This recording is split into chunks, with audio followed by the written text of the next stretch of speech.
Après vos recommandations, le gouvernement guinéen a travaillé sur le fichier électoral qui reste la colonne vertébrale du retour à l'ordre constitutionnel.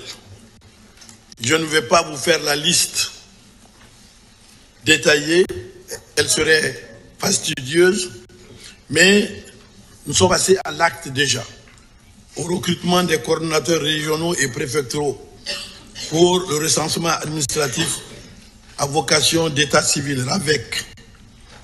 Nous avons déjà identifié des bureaux de coordination régionale et préfectorale du RAVEC. Les sites d'implantation des centres intégrés sont identifiés. Le lancement de l'appel à candidature pour le recrutement de 375 superviseurs communaux. L'installation des comités de suivi et préfectoraux du PN RAVEC sur l'ensemble du territoire national.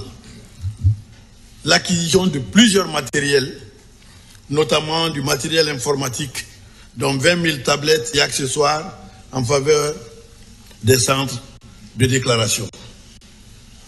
La liste est longue, mais je voudrais résumer en disant que nous avons mis en place une unité forte de gestion du recensement administratif à vocation d'état civil, et ce RAVEC vise en partie à recenser l'ensemble des personnes en âge de voter et d'établir un fichier électoral biométrique reflétant de manière fiable et inclusive la réalité de la population électorale guinéenne. Cette constitution, la nouvelle, ne sera pas et ne sera jamais une machine à exclure.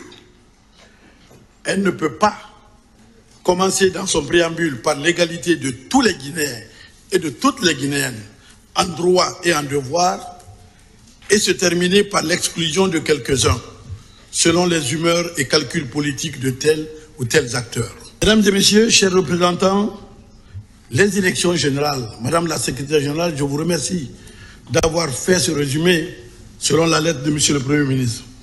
Le calendrier tel que décliné à ce jour devra nous conduire à la tenue d'élections générales.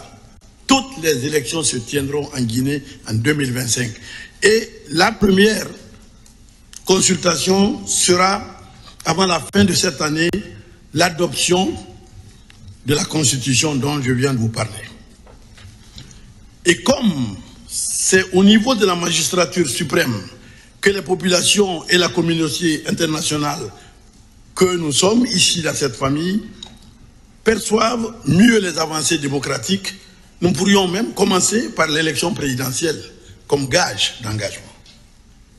Mesdames et messieurs, la conquête permanente de la démocratie et de la liberté, et particulièrement des libertés publiques, est souvent jonchée d'incidents, mais je dois vous rassurer que notre gouvernement fait face avec responsabilité et discernement à toutes ces éventualités. La justice guinéenne joue son rôle à travers elle-même, sans aucune interférence de notre gouvernement.